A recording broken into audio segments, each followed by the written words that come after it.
बिस्मिल्लाहिर्रहमानिर्रहीम। आज हम तरबूज का शरबत बनाएंगे। गर्मियां हैं और ये शरबत बहुत सेहत के लिए अच्छा है, ठंडा ठंडा सा। तो ये सबसे पहले मैंने क्यूब्स काट लिए हैं तरबूज के। 2 टेबलस्पून चीनी है और 2 पिंच जो है या 2 चुटकी काला नमक है। आधा कप जो है वो पानी ज़्यादा नहीं डालना क्योंकि इसी से जूस ज़्यादा अच्छा बनेगा।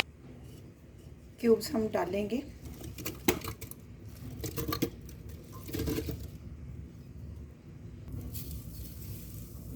चीनी और ये नमक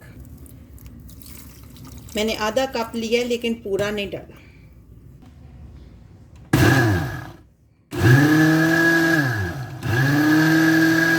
जूस बनकर तैयार है। अब हम ग्लासेस में इसको निकाल लेंगे।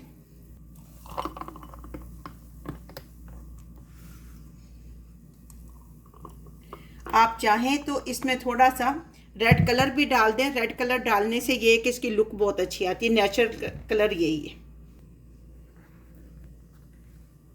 अब ये थोड़ा सा रेड कलर इसमें और थोड़ा सा इसमें डाल के हम मिक्स करेंगे।